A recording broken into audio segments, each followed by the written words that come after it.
Bueno, saludos. Estamos en esta oportunidad, en esta nueva entrevista de esta serie que vengo trabajando con el profesor José Antonio Mazzotti, que es una eminencia de los estudios hispánicos en Estados Unidos. El profesor Mazzotti se ha formado en la Universidad de Pittsburgh y en la Universidad de Princeton y actualmente es profesor de la Universidad de Tufts en Boston. Y dentro del amplio rango de investigaciones que lleva a cabo el profesor Mazzotti, una de ellas, tal vez una de las principales, gira en torno a la figura del Inca Garcilaso, que es un autor para mí, como para muchos peruanos y muchas otras personas, muy querido, ¿no? Muy entrañable en nuestra formación intelectual, y acá yo me animo a decir que es el padre, digamos, de la literatura andina, ¿no? En el sentido del nuevo mundo andino que se forma a partir de la conquista. Y bueno, la figura de Garcilaso ha sido visitada desde el periodo virreinal hasta la fecha por múltiples intelectuales. Justamente el académico Enrique Cortés tiene un libro muy interesante sobre cómo ha sido el desarrollo de la recepción de la figura de Garcilaso. Bueno, han habido muchos cuestionamientos a la rigurosidad histórica de Garcilaso, sobre todo a partir de la aproximación de Prescott. Hubieron muchos, se cuestionó la rigurosidad histórica. Sin embargo, Garcilaso, a mi entender, es un filósofo político excepcional, ¿no? Que a partir de una mirada utópica, digamos, de lo que había escuchado, de las narraciones ancestrales, de la panaca de su madre, de sus tíos, recrea ya estando en España un mundo que echa muchas luces acerca de lo que sería el buen gobierno, el buen convivir, y a mi parecer es un autor interesantísimo que nos sigue interpelando. Entonces, justamente, José Antonio, yo quería preguntarte, a tu entender, porque siempre en nuestros temas de investigación hay un componente anímico, emocional, ¿no? Hay algo personal que nos llama a comprometer nuestra vida intelectual y anímica en el conocimiento de otro autor, como en tu caso Garcilaso. Entonces, ¿cuál es la vigencia de Garcilaso? ¿Por qué Garcilaso a ti te ha interpelado de una manera tan profunda? Bueno, habría que hablar de vigencia en varios niveles, ¿no? Antes de entrar al tema, quiero agradecerte esta invitación, Pedro Favarón, porque tú además eres también un estudioso profundo de la riquísima cultura peruana y particularmente indígena, amazónica, que requiere de tanto cuidado y tanta preservación y difusión, ¿no? Para entender muchos de nuestros problemas actuales. Tu preferencia por hablar de Garcilaso no solamente es por el hecho de que yo me he dedicado más de 30 años a este tema, sino también porque, como tú has mencionado, el Inca Garcilaso es un pilar, no solamente de la literatura andina, o sea, el fundador, podríamos decir, y bueno, creo que en esto hay consenso absoluto de que es el primer clásico de nuestras letras, es también el fundador de varias formas de entender el Perú, ¿no? Y esto tiene que ver mucho con los tipos de recepción. Hablando de la vigencia, ¿no? Ayer se conmemoraba un aniversario más de la gran rebelión de Túpac Amaru II y Micaela Bastidas. Ahí vemos al Inca Garcilaso, ahí hay vigencia. El día de hoy, temas medioambientales, la amenaza sobre los pueblos originarios, la desaparición de las lenguas indígenas. Ahí está Garcilaso, él habló de todo eso, los estragos de la minería, el cuidado del bien común, por qué un buen gobierno debe preocuparse sobre todo del bienestar, de la salud, de la alimentación de los miembros de esa sociedad y no incentivar la pura ganancia depredando el medio ambiente. Ahí está Garcilaso. O sea, hay muchas formas de encontrar vigencia en el pensamiento de Garcilaso, pero vamos un poco por partes, ¿no? Mencionaste el tema de la recepción y el excelente libro de Enrique Cortés, ¿no? Biografía y polémica, que se centra sobre todo en un periodo, hasta que apareció el libro hace 3 años, poco explorado, que era la recepción en el siglo XIX, ¿no? Fines del XVIII a principios del XX. En efecto, hay muchas cosas valiosas en esa investigación. Sin embargo, la recepción del Inca Garcilaso, es decir, lo que podríamos llamar los primeros indicios de su vigencia en distintos planos del quehacer intelectual y político también, empieza prácticamente desde la publicación de la primera parte de los Comentarios Reales en 1609, ¿no? Como sabemos, el libro salió en Lisboa, se difundió en España primero, quizás no tanto como el propio Inca hubiera querido, porque está visto que en el inventario de sus bienes a la hora de morir, en 1616, se encontraron 500 ejemplares, ¿no?, de los Comentarios Reales, que, como si el Inca hubiera estado esperando dárselos a alguien o mandarlos al Perú. Pero llegaron ejemplares al Perú, muy temprano, desde 1612. Y el primer indicio escrito, es decir, la primera formulación crítica, podríamos decir, de los Comentarios Reales en el Perú, estuvo hecha por nada menos que el famoso extirpador de idolatrías Francisco de Ávila, que en 1613 compiló 6 folios haciendo un resumen, pero un resumen más o menos selectivo, casi editado, de los temas y los capítulos principales de los Comentarios Reales, ¿no? Y contando la vida de los incas, etc. Los Comentarios Reales se puede entender como una genealogía o como una historia dinástica, desde Manco Cápac hasta el último inca en el exilio, que fue Túpac Amaru I. Bueno, 1613, esa es la fecha del documento, que todavía está en un legajo con otros documentos importantísimos. Es el legajo número 3169 de la Biblioteca Nacional de Madrid. Ahí también está el manuscrito de Guarochirí, del Señorío de los Incas, de Cieza, ritos y fábulas de los Incas, de Cristóbal de Molina, cosas de Polo de Ondegarro. Es decir, es un documento valiosísimo, es un tesoro para aquellos que investigan el pasado andino. Pero luego hay una bifurcación en la recepción de Garcilaso, ¿no?, lo que podríamos seguir llamando distintas formas de la vigencia de Garcilaso en el ámbito andino. No voy a hablar por ahora del europeo, porque también hay resonancias, interpretaciones. Garcilaso influyó, por ejemplo, en los utopistas franceses de la Ilustración, ¿no? Eso está comprobadísimo. En el ámbito andino, el Inca Garcilaso es causa de textos que van a sumar reforzamientos identitarios de distintas colectividades que están en pugna, protohegemónica, todavía no hegemónica. La hegemonía, como sabemos, la tienen los peninsulares, ¿no? Hegemonía política, administrativa, económica. Los cargos eran para ellos, las encomiendas, los corregimientos, en fin, los nombramientos iban para los peninsulares. Los criollos pugnaban por tener algunas de esos privilegios, de esos puestos. No siempre lo lograban. Por ejemplo, en 1542, cuando se decretan las famosas leyes nuevas, había 480 encomenderos, pero en su gran mayoría, si no todos, eran peninsulares. Pocos años después, los corregidores terminan siendo en su gran mayoría ya para fines del 16. En la época de Pedro de Oña, la gran mayoría de corregidores eran peninsulares. Entonces, ahí no hay discusión.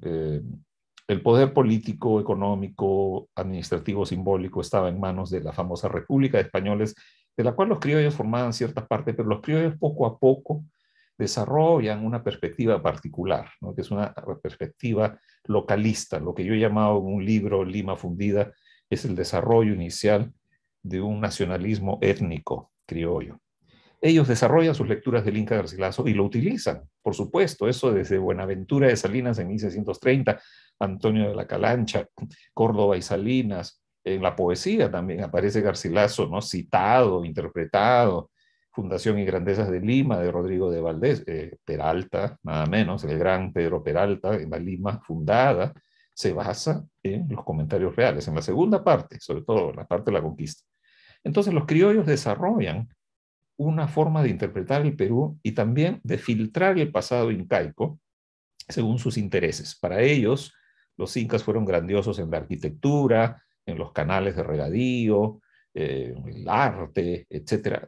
Pero sus descendientes están prácticamente desaparecidos en términos de importancia cultural, social, política.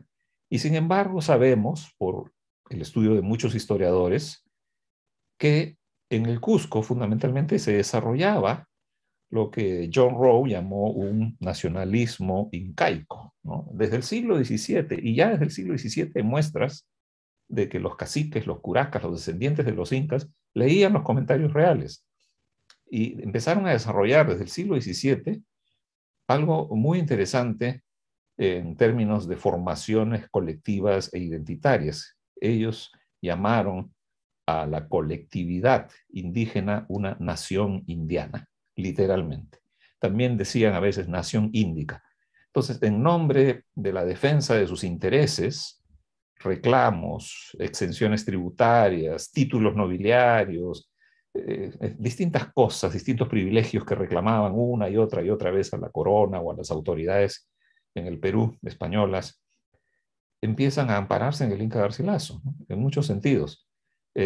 Hablan, por ejemplo, del bien común, hablan de cómo ellos descendían de una estirpe de reyes que habían tenido una enorme grandeza, ¿no?, moral, un buen juicio en el cuidado de los súbditos, y se desarrollan así dos líneas que podríamos llamar la línea criolla y la línea indígena mestiza, que están focalizadas en estos dos puntos medulares de la historia y la política peruana que han sido y siguen siendo hasta cierto punto Lima y Cusco, ¿no? Las dos caras, digamos, más visibles del Perú, aunque hay otras, por supuesto, no lo sabemos bien. Perú tiene por lo menos 55 llamados pueblos originarios, como dice el Ministerio de Cultura, ¿no? De manera un poquito dadivosa, quizá eso es otro tema de discusión.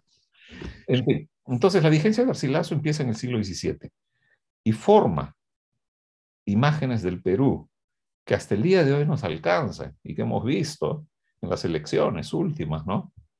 Esa oposición de la clase media limeña, de estirpe criolla, una oposición feraz y feroz, ¿no?, a la vez, contra el otro Perú, el Perú de los Andes, el Perú de los campesinos, el Perú quechohablante, y no lo han querido y todavía no lo dejan gobernar, ¿no?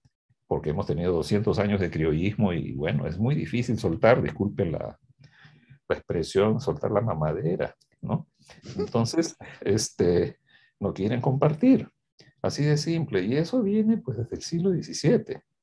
O sea que el Inca Garcilaso está detrás de todo esto, ¿no? Por supuesto hay muchos matices, he generalizado, pero podríamos decir que en más de 400 años de existencia de los comentarios reales, una y otra vez aparece la figura de Garcilaso, no solamente por los contenidos de los comentarios reales, que es su principal obra, pero también las otras tienen algunas calas que tienen que ver con el Perú, ¿no? El caso de la traducción que hace de León Hebreo de los Diálogos de Amor y, por supuesto, la historia de la Florida, ¿no? Que trata justamente sobre un tipo de modelo varonil de gobernante encarnado en Hernando de Soto, ¿no? Que al Inca Garcilaso le sirve para mostrar la posibilidad de un gobierno entre encomenderos y príncipes incaicos, ¿no? Él tiene un proyecto político velado a veces, no tan evidente, pero que el historiador inglés David Brading logró desentrañar y llamó un sacro imperio incaico. Era otro modelo de sociedad, ¿no? Claro, estamos hablando de una etapa preilustrada, monárquica, dividida en estamentos sociales, ni siquiera clases todavía, pero eso va a ir evolucionando. Entonces, eso por un lado, ¿no? Y no quiero alargar demasiado en este tema porque yo sé que el tiempo es limitado, pero simplemente también decir que las dos interpretaciones fundamentales históricas del Inca Garcilaso, que son documentables, son rastreables en muchos textos, manuscritos e impresos, también tienen otro elemento fundamental, que es la conformación de la identidad, ¿no? La identidad peruana. Siempre se dice, el Perú es un país adolescente, esa es una frase de Sánchez, ¿no? El Perú es un país en formación, el Perú todavía no ha logrado cuajar como nación. Esto, claro, parte de la idea de que una nación debe ser homogénea, ¿no? Entonces, claro, en ese sentido el Perú no lo es. Pero hay formaciones internas que ya lo son en buena medida, ¿no? Las que yo mencionaba, el proyecto protohegemónico criollo y el proyecto protohegemónico mestizo en época colonial todavía. Pero después, estos dos proyectos, estas dos grandes corrientes identitarias, van a prevalecer, van a continuar en tiempos republicanos.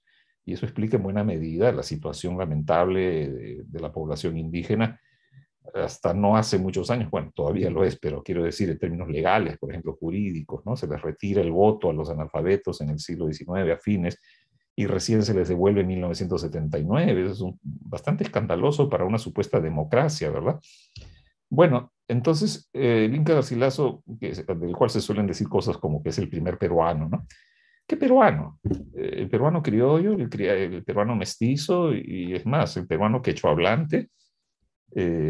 Para un criollo hispanohablante, es peruano el Inca en sus aspectos fundamentales, como estos que he mencionado, tú lo has dicho, ¿no? Era hijo de una de la panaca de Tupac Yupanqui, de una princesa de alta alcurnia, ¿no? Esta jovencita Chimpuocchio que el capitán Garcilaso de la Vega Vargas tomó como concubina, ¿no? Y engendraron al pequeño Gómez Suárez de Figueroa. Eh, ¿Qué tipo de primer peruano es el Inca Garcilaso? Eso está sujeto a debate, depende de dónde se mire, ¿no? Ribagüero, a principios del siglo XX, en su famoso Elogio del Inca Garcilaso, un texto clásico de los estudios garcilacistas, decía que el Inca Garcilaso encarnaba el arquetipo nacional, porque siendo mestizo, sus patrones culturales eran los del Mediterráneo, los de la gran cultura renacentista. Entonces, ese es un tipo de peruano muy cómodo para las clases dominantes, para la visión criolla del Perú, porque se acepta la mezcla sanguínea, pero se privilegia la estirpe cultural occidental. Y lo indígena, pues ese es un tema que se debate poco, ¿no? Recién en las últimas 2 o 3 décadas se ha empezado a sacar a la luz todo lo que constituye el enorme bagaje y la herencia del mundo quechohablante, de la sociedad incaica, que aparece muchas veces velada en las estrategias discursivas, en las concepciones, en las referencias de los comentarios reales, que es una historia, en efecto, escrita en términos generales dentro de una concepción renacentista, pero el problema no se agota ahí, como tampoco se agota ahí la identidad del Inca Garcilaso, ¿no? Hay temas de bilingüismo que afloran. Eso lo ha estudiado muy bien Rodolfo Serrón Palomino.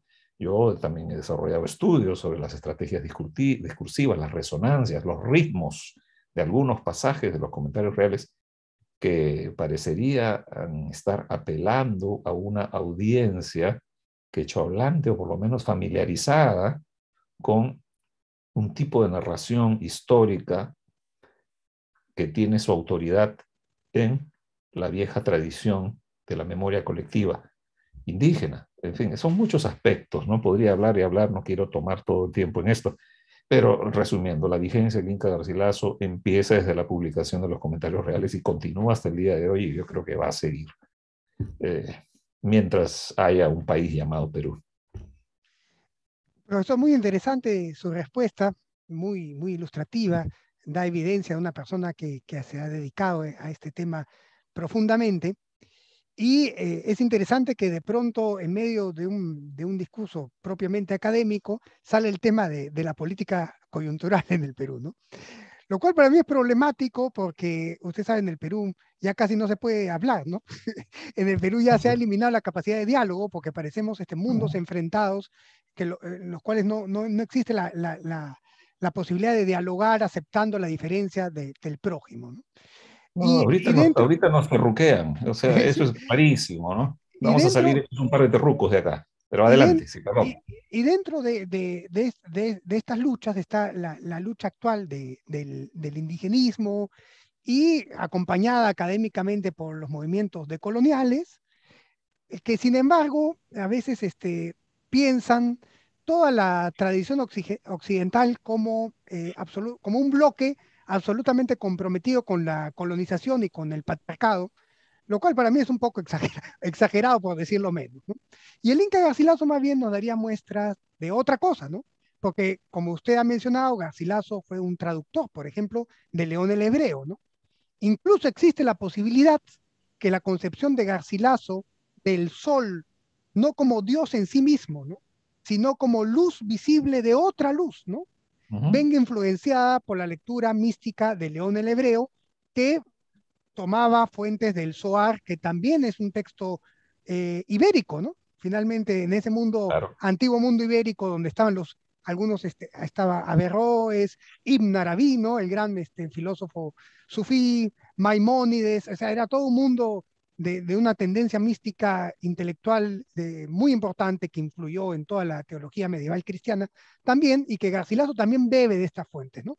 Entonces, el mestizaje que propone Garcilaso es muy interesante porque además Garcilaso era educado por los jesuitas y protegido por los jesuitas, ¿no?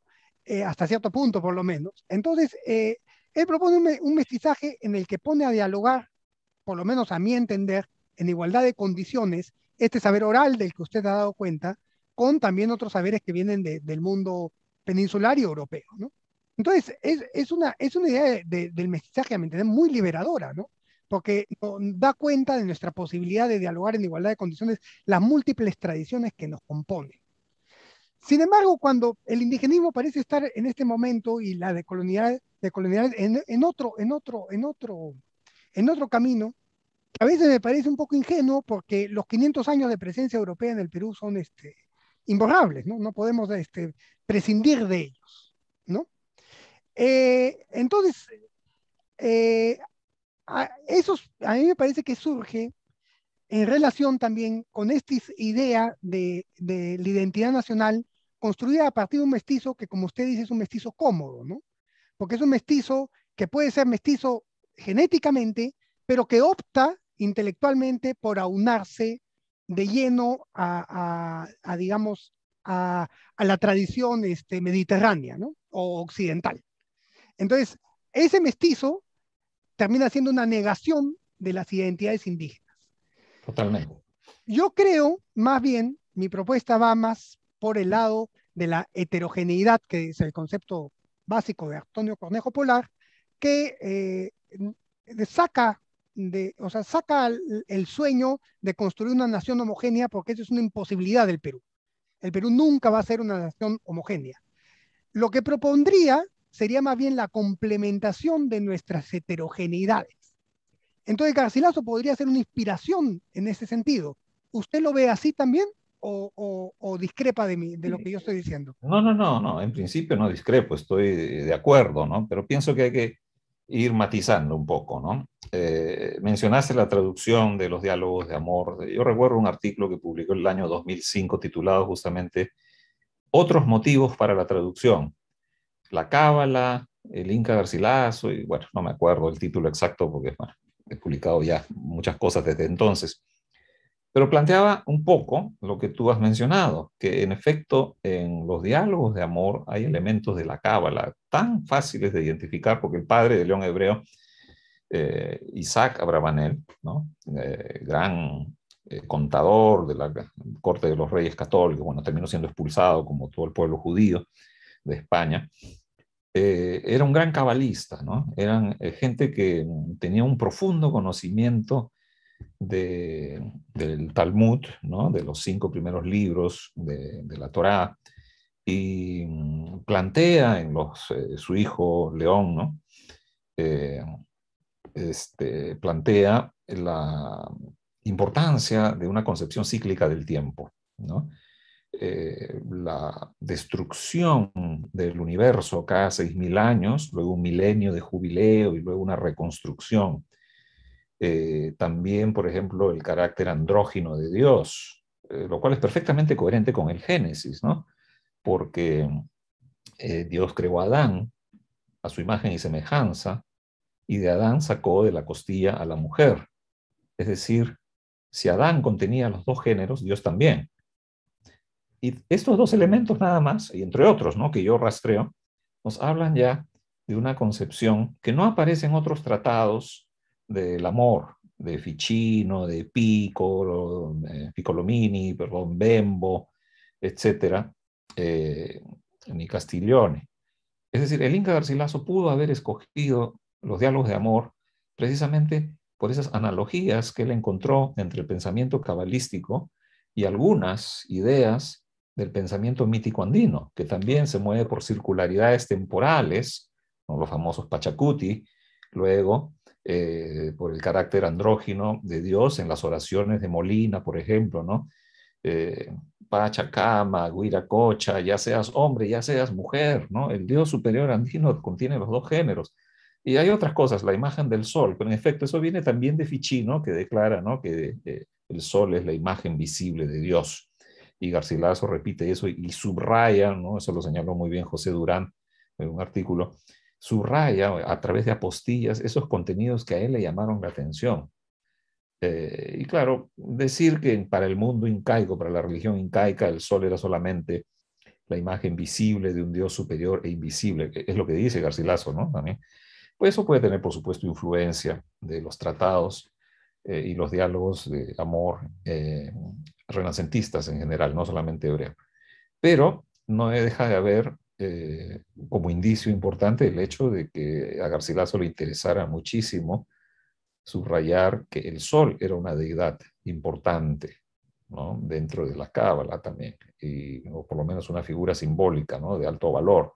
Y así, hay otros elementos que yo rastreo en ese artículo. Por lo tanto, volviendo a tu comentario, el mestizaje del Inca Garcilaso no es solamente españoles incas, es mucho más. Hay otras fuentes, otras heterogeneidades. Lo español mismo es heterogéneo, Así es, ¿no? absolutamente. Muchísimo. También tenemos el elemento musulmán, que no hay que olvidar, ¿no? Fermín del Pino ha estudiado bastante bien estas influencias de la cultura islámica, que estaba muy presente en la España del siglo XVI todavía, ¿no? A pesar de que Garcilaso después, en 1570, 68-70, va a pelear contra los moriscos, ¿no?, es decir, contra los musulmanes conversos, aún así esa cultura estaba presente. Hasta el día de hoy uno va a Córdoba, uno va a Granada, a Sevilla, encuentra elementos de la cultura islámica. Entonces, mucho más en la época de Garcilaso. Esta identidad española de Garcilaso, como decíamos, ¿no?, no es homogénea, no es unívoca, no es monolítica, entra en el texto de diversas maneras, por lo menos, por ejemplo, en la traducción de los diálogos de amor, ¿no? Y luego va a ir forjando una riqueza de muchos aspectos, poliédrica, podríamos decir, ¿no?, en el sujeto que está detrás de la escritura de los comentarios reales. Detrás y dentro, porque el sujeto no existe fuera del texto, en un sentido estricto, ¿no? Es decir, lo que estamos analizando son los textos. Sabemos que ese sujeto puede parecerse a la persona biográfica, de hecho hay muchos elementos en común, pero cuando hablamos del sujeto que está detrás de los comentarios reales y dentro a la vez, estamos hablando de la forma en que el Inca Garcilaso se proyecta, se conforma, se construye a sí mismo. Y ahí viene lo heroico, ¿no?, de este individuo. Porque él podría haberse quedado callado y vivir cómodamente en España como muchos mestizos, ¿verdad? Claro, lamentando que su padre, que era un hombre muy rico cuando era encomendero en la década de 1550, perdió su riqueza y él no pudo heredarlas por ser hijo natural y además porque al padre, como sabemos, también lo acusaron de traidor, etc. Él podría haberse quedado callado como tantos mestizos, ¿no?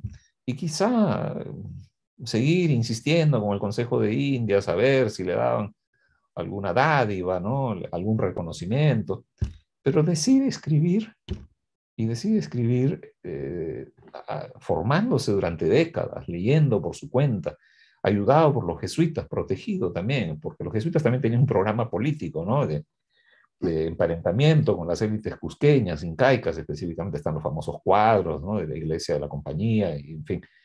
Entonces, Garcilaso está en un marco de referencias que a él le sirven para resaltar su grupo familiar, ¿no?, su colectividad descendiente de los incas, mestizos o indígenas, y a la vez proyectar para un futuro, y ahí viene justamente el salto, ¿no?, heroico que decía, una forma de entenderse a sí mismo, ¿no?, cuando dice, sobre todo en ese famoso pasaje del libro 9 de los comentarios reales, ¿no?, eh, si en las Indias a alguien lo llaman mestizo, lo toman por menosprecio, porque era un insulto, ¿no? Viene de los perros mestizos, de los animales mestizos.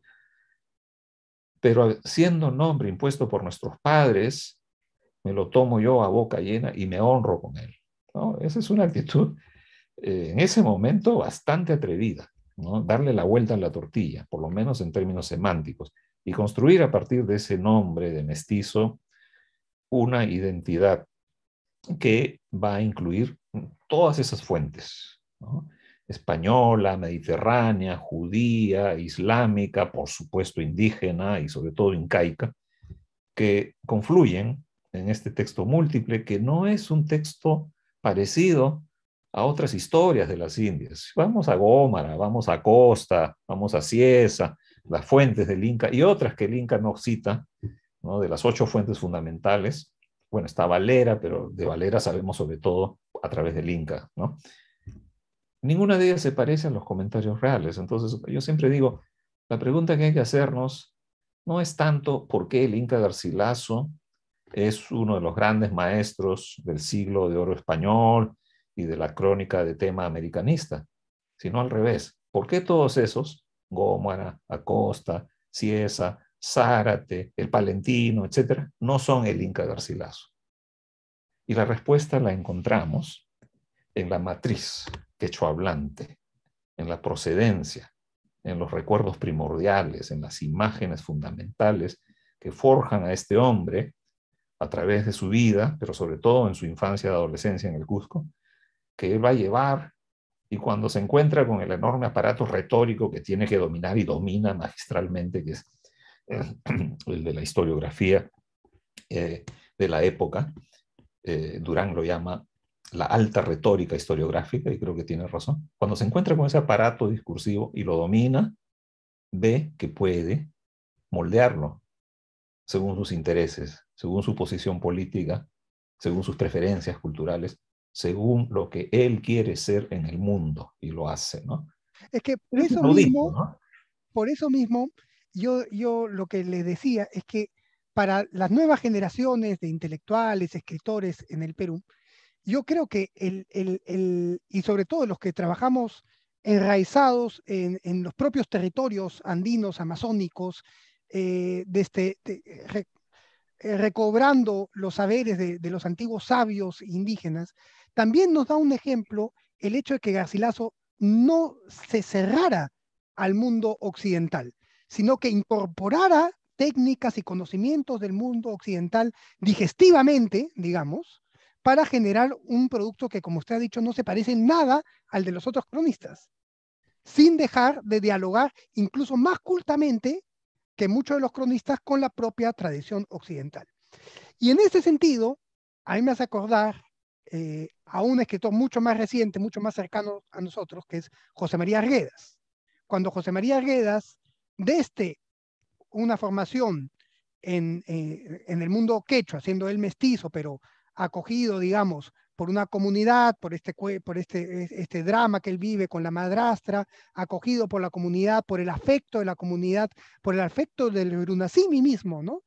Pero luego, cuando se forma intelectualmente, adopta la novela, que es el género, digamos, de la modernidad por excelencia, ¿no? Pero lo transforma y transforma el mismo castellano, impregnándolo de quechua, de la dulzura de quechua, y genera un castellano andino. Y Arguedas, justamente cuando recibe el premio Garcilaso, dice que él habla alegremente el quechua y el castellano, ¿no? O sea, que se reconocen las dos. Entonces, no es ni por un lado la negación de cierto indigenismo que reclama lo indígena puro, que es una abstracción que no existe, y tampoco es el mestizo que niega su raíz ancestral indígena, sino que es el mestizo que se reconoce, el transculturado, el sujeto transculturado y heterogéneo que se reconoce alegremente en su heterogeneidad. Bueno, yo no sé si Arguedas pudo vivirlo todo el tiempo alegremente, pero por lo menos en ese discurso lo plantea con ese gozo, con esa liviandad, con esa alegría. Y en ese sentido yo decía que son ejemplos para nosotros de posibilidad de liberación, de emancipación de cualquier prejuicio sin perder nuestra raíz ancestral, poder llegar a cierta universalidad. Entonces, yo supongo que usted discúlpame, José Antonio, estoy todavía acostumbrado a tratarte de usted. Tú, José Antonio, ahora que has sacado este libro sobre la vigencia también de José María Arguedas en nuestra época, reconoces esta afiliación de ambos y que ambos nos dan este ejemplo porque yo veo que tus referencias también son muy abiertas, o sea, conoces del Zohar, conoces de la Cábala, conoces del mundo, de las influencias árabes en Garcilaso. Entonces, también hay esta amplitud a acoger el pensamiento universal sin perder nuestra raíz. Creo que esa es una propuesta de liberación. ¿Así la ves tú? Mira, sí, claro, volviendo a Arguedas, ¿no? Que es otro gran ejemplo paradigmático de esta continua y a veces conflictiva heterogeneidad peruana. Todo lo que has dicho es cierto, ¿no? En el caso de Arguedas se da esa matriz quechohablante.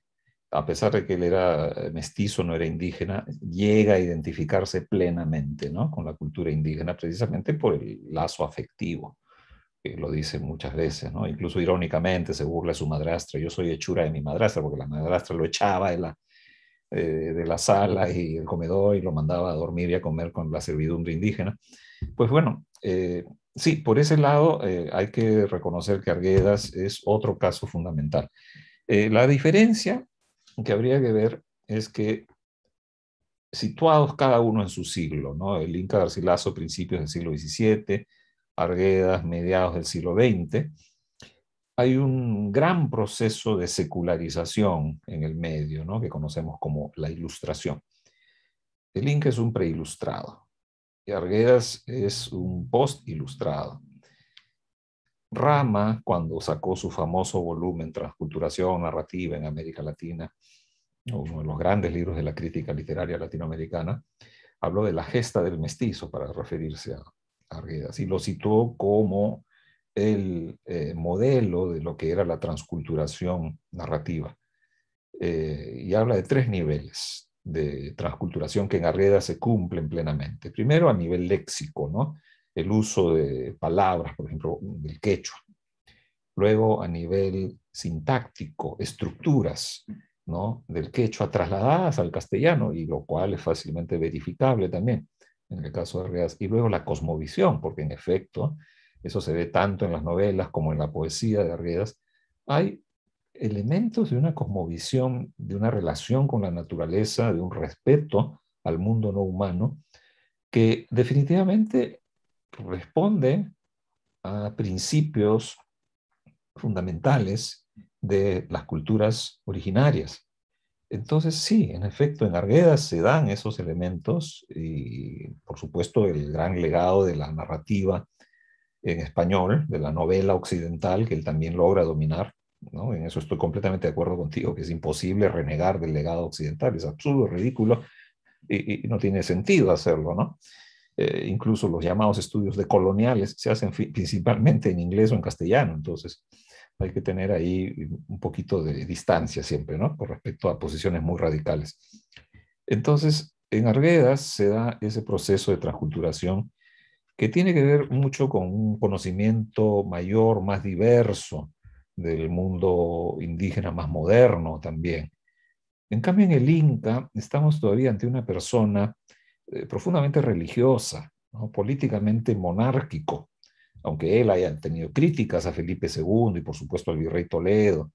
El Inca Garcilaso es un hombre mucho más, podríamos decir, conservador en ese sentido para nosotros, aunque en la época, por el hecho de suscribir muchas de las eh, ideas de la doctrina neoescolástica que los jesuitas amparaban con Juan de Mariana, en fin, y otros Suárez, ¿no? Francisco Suárez y otros grandes tratadistas de la neoescolástica que busca básicamente la aplicación de los principios de Santo Tomás, ¿no? En la política. Es un hombre que naturalmente puede resultar un poco disidente, revolucionario hasta cierto punto, ¿no? La doctrina del tiranicidio, por ejemplo, ¿no? Esos fueron elementos del pensamiento renacentista y de inicios del barroco sumamente peligrosos. Y Garcilaso en ciertos momentos suscribe esas ideas. Pero no es un hombre del siglo XX, obviamente, ¿no? No es un hombre que esté planteando la independencia, no está planteando una secularización, la formación de un Estado nacional, ni nada por el estilo. Entonces, hay distancias, naturalmente que hay distancias, pero también hay semejanzas, ¿no? Ahí podríamos decir casi una genealogía transformada por procesos históricos, culturales, ideológicos, políticos, sin duda, ¿no? Y ya ves, ¿no? Volviendo al tema de la vigencia con el que comenzamos esta conversación, Garcilaso está vigente en Arguedas, en muchos aspectos, ¿no? Arguedas lo reconoce, Arguedas respeta esa matriz indígena que Garcilaso exhibe una y otra vez y que además ofrece como prueba de su veracidad, ¿no? Y su manejo del quechua, que es algo que les critica a todos los historiadores españoles, ¿no? Que no entienden el quechua, entonces no entienden bien la cultura, que han terminado destruyendo antes que conociendo, como decía él, ¿no? Entonces, sí, Arguedas, por supuesto, también tiene enorme vigencia, a pesar de que murió hace ya más de 50 años, desgraciadamente, el 69, como bien sabemos.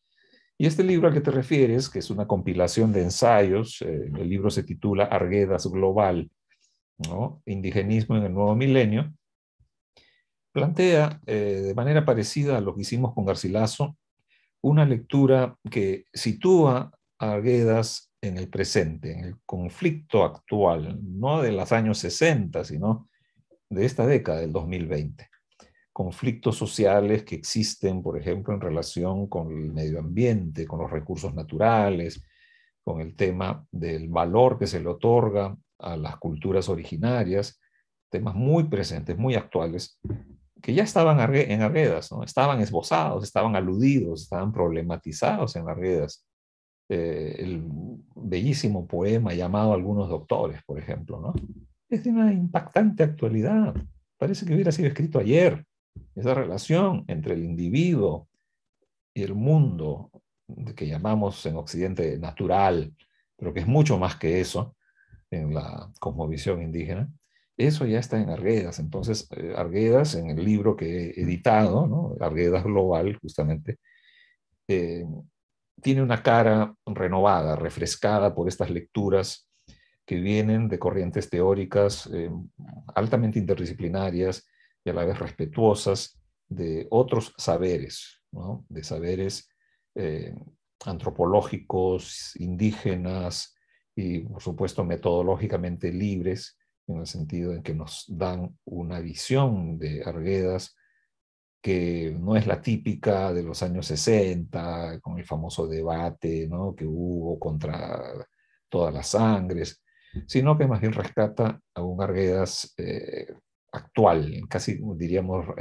juvenil, ayornado, Sí. sin traicionar los significados de sus obras, por supuesto. No se trata de manipular, que a veces ocurre, por supuesto, ¿no? Pero el Arguedas del libro, Arguedas Global, Indigenismo en el Nuevo Milenio, es eso, ¿no? Es una colección de 20 ensayos a partir de un congreso en Cuba, en Casa de las Américas, institución que Arguedas quiso mucho, y por supuesto él quiso mucho también a Cuba, y el proyecto socialista de Cuba.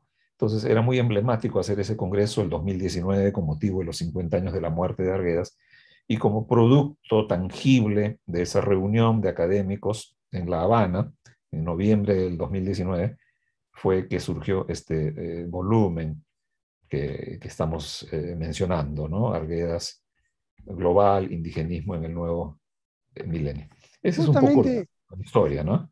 ese poema, que para mí es muy, muy significativo, el llamado Unos Doctores, lo escribe Arguedas creo que al poco tiempo de la mesa de todas las sangres en el Instituto de Estudios Peruanos, Uh -huh. en la que desde una perspectiva marxista bastante dogmática, algunos intelectuales ningunearon el trabajo de Arguedas y le llegaron a decir que ya no existían pueblos indígenas, ¿no? que, Así, existían, que existían nada más campesinos en proceso de proletarización, ¿no?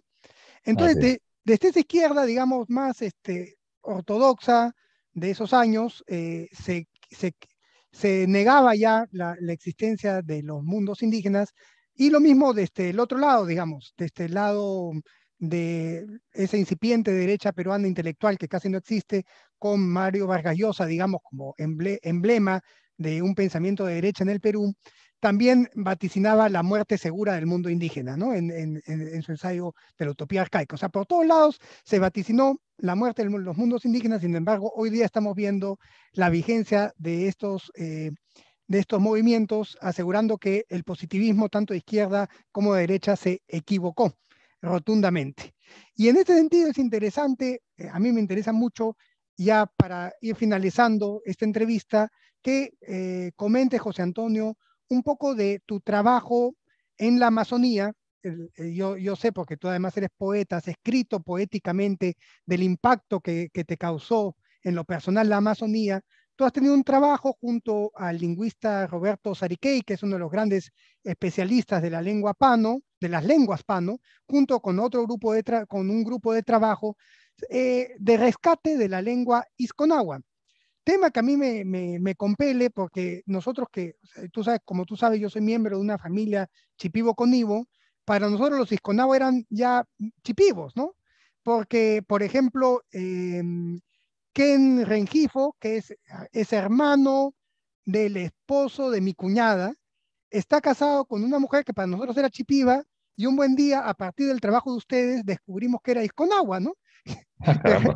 Que realmente venía del mundo isconagua, ¿no?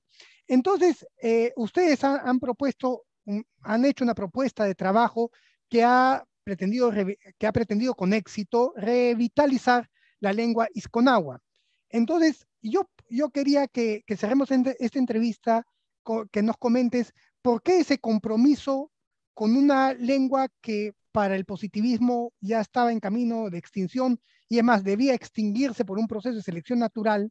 ¿Por qué es importante que protejamos estas lenguas, que ayudemos a revitalizar estas lenguas y las culturas que sostienen estas lenguas? O sea, porque lengua y cultura y territorio se complementan, ¿no? Son indivisibles en el pensamiento indígena. ¿Por qué es tan importante este trabajo, José Antonio? Bueno, gracias. No sé si queda tanto tiempo como para darte una respuesta detallada, pero por supuesto que puedo intentarlo. Eh, lo primero que es, este trabajo de campo comenzó el 2010, ¿no? En buena medida porque, como yo siempre he tenido mucho interés en las lenguas indígenas, de hecho, una de mis carreras ha sido la lingüística, ¿no? Y no solamente la investigación literaria. Mientras estudiaba lingüística en la Católica, me iba caminando por la avenida Ribagüero y estudiaba en las tardes literatura en San Marcos. Entonces tengo esa formación doble. Y las lenguas indígenas siempre me han interesado muchísimo por el mismo hecho de que son manifestaciones de mundos amenazados, ¿no? Y de mundos que tienen una inmensa riqueza que pienso no se debe de ninguna manera poner en peligro. Una forma de preservar este legado, porque cada lengua es un universo, es un saber sobre la naturaleza. Los nombres de las plantas no son solamente nombres de las plantas, son nombres de propiedades, ¿no? Son formas de uso que a los seres humanos podrían servir enormemente. Entonces, la investigación de las lenguas amazónicas y de las lenguas indígenas en general me parece, y de hecho lo asumo, como una misión personal. No es lo único que hago muchas otras cosas, ¿no? Se dio la oportunidad a partir de 2010 de pedir fondos a la National Science Foundation, ¿no? Que es esta agencia norteamericana que tiene un proyecto de documentación de lenguas en peligro de desaparición. Y ganamos un fondo como para financiar unos años de documentación de la lengua isconagua, y como tú dices, se pensaba que estaba extinguida, ¿no? Antes, la familia Pano, que es una de las 17 familias lingüísticas de la Amazonía, ¿no? Tenía más de 30 lenguas, solamente la familia Pano. Ahora solamente quedan 17 y se pensaba que el isconagua ya había desaparecido, pero esas eran versiones algo contradictorias. Había habido estudios en los años 60, 70, 80 sobre los isconagua, pequeñas recopilaciones de vocabulario. Entonces nos fuimos a fondo, ¿no? Nos fuimos con Roberto Sariqué y Carolina Rodríguez Salsa, que es una joven lingüista y antropóloga que nos ayudó mucho, a pasar varias temporadas, constantes visitas a la zona de Callería, ¿no? La comunidad nativa Callería, y más arriba a Chachibay, que era una pequeña comunidad isconagua constituida en esos años. Y empezamos a averiguar y preguntamos, y en efecto ocurrió lo que pasó con tu familiar, que era que algunos isconaguas que habían salido del grupo del año 59, que dejó el aislamiento voluntario y se asimiló a las comunidades Shipiba, algunos descendientes y 5 abuelitos que todavía viven de ese grupo de 24 isconaguas que se separaron de la etnia central el 59, todavía estaban por allí y que en efecto ya los hijos y los nietos eran prácticamente chipivos porque hablaban chipivo, chipivo con ivo. Entonces, dijimos, vamos a investigar la lengua, apelando a la ayuda y por supuesto se les pagó un salario, teníamos presupuesto para todo esto, ¿no? Porque es tiempo de trabajo que los informantes, los hablantes destinan a una recopilación de saber que, claro, a la larga les va a servir a ellos, pero no es solamente una cuestión de llegar y llevarse el material y dejarlos abandonados, ¿no? El proyecto que teníamos entre manos era muy abarcador, ¿no?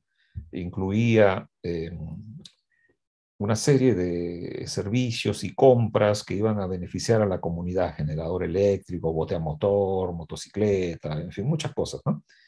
Era un proyecto integral y uno de estos elementos, aparte de la redacción de una gramática que fue algo que hizo Roberto Sariquiei como experto, ¿no?, en lenguas pano, y también Carolina Rodríguez Alza sobre la historia de la migración y otros aspectos lingüísticos de la lengua.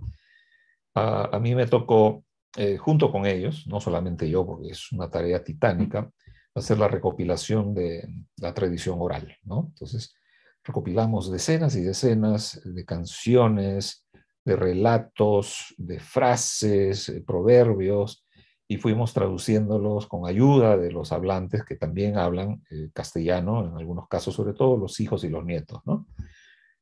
Y llegamos a una recopilación que se tituló y salió publicada y se puede bajar, ¿no?, de la web, que se llama Tradición Oralis con Agua, ¿no? Salió el 2018. Entonces, a partir de esta experiencia vital que a mí me llenó mucho, ¿no?, me enriqueció enormemente en términos espirituales, ¿no? Y me hizo regresar hasta cierto punto a mis años de infancia, cuando con mi padre viajábamos por la selva. Yo viví de chico en Tarapoto, ¿no?, y en otras regiones, en Yurimaguas. Entonces, para mí fue una especie de recuperación de mi propia identidad. Y no solamente por el lado académico, por el lado científico, podríamos decir, sino también por el lado poético, ¿no? Tú eres poeta y sabes perfectamente bien que la experiencia es fundamental, ¿no? Un poeta generalmente habla, directa o indirectamente, de cosas que le han pasado, y cosas que vive, y cosas que piensa, que son formas de experiencia también. Entonces surgió un poemario, ¿no?, que salió el 2020, que se titula justamente en lengua isconagua, Nahua Isco Iki, soy del pueblo Isco, ¿no?, que alude al mito del pájaro isco, que en la selva llaman paucar y en la costa paucar, que es este pajarito de cola amarilla que en tiempos míticos primordiales enseñó a los seres humanos a cultivar el maní y el camote, ¿no? Y hay toda una historia muy linda, es uno de los relatos fundacionales que recogemos en este volumen de Tradición Oral y con Agua y que yo transformo en uno de los poemas de mi libro, junto con otras historias sobre delfines, la guangana, la ardilla Kapayoshi, el rayo, en fin, personajes que abundan no solamente en la tradición oral isconagua, sino también en todas las tradiciones de las decenas de lenguas amazónicas, ¿no?, con variantes o a veces no. Así que bueno, eso fue, digamos, un periodo de mi trabajo intelectual, trabajo académico, pero tengo que decir también con mucho orgullo de mi trabajo poético, ¿no? Una cosa va con la otra. En mi caso, se alimentan la creación y el estudio, ¿no? Porque el estudio también está afectado por el aspecto creativo, ¿no? No creamos que uno es un investigador a secas. Entonces, bueno, eso es lo que te puedo decir en términos generales, porque sé que estamos ya con el tiempo encima, pero fue una experiencia maravillosa. Yo la recomiendo mucho a todos los interesados en estos temas. Busquen formas de ir y rescatar ese saber, porque una vez que desaparezcan estas culturas, estos grupos, vamos a perder un capital cultural extraordinario. ¿Qué es lo que hace al Perú el Perú, ¿no?, que es su inmensa riqueza cultural? Entonces, esperemos que no desaparezcan tan rápido estas lenguas, ¿no? Y hay que ponerse, por supuesto, del lado de ellos, porque ellos desde hace 500 años sufren las agresiones, los embates, los atropellos, las invasiones de criollos, mestizos, antes eran españoles, y la historia no ha terminado. Así que bueno. Bueno, José Antonio, te agradezco muchísimo. El paucar es un animal, es un ave, el paucar, ¿no?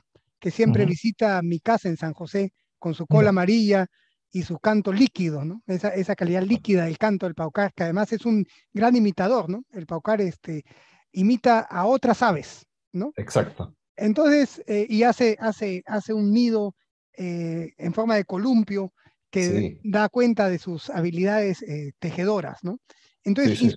inspirados en esas habilidades tejedoras e imitativas del paucar, eh, yo me quedo con esta idea que el gran, el rescate, digamos, de los saberes ancestrales no pasa tampoco por una cerrazón etnocéntrica, ¿no? Sino rescatar estos saberes ancestrales para mostrar su vigencia, su riqueza, y justamente son los intelectuales peruanos que más interés suscitan en el extranjero y que han perdurado a través del tiempo. La gran mayoría de ellos han tenido un rescate de los saberes ancestrales, pero lo han sabido expresar en diálogo con otras culturas, como el caso del Inca Garcilaso y como el caso de José María Arguedas. Para mí esta es una experiencia que siempre quiero resaltar. Te agradezco muchísimo tu participación, ha sido erudita, intelectual, emotiva, didáctica y entretenida, así que muchísimas gracias, José Antonio. Las gracias a ti, Pedro, por esta invitación y te deseo el mayor de los éxitos en esta bonita iniciativa que tienes de hacer entrevistas y, por supuesto, en todo tu trabajo de investigación y de creación que me parece sumamente valioso. Muchísimas gracias.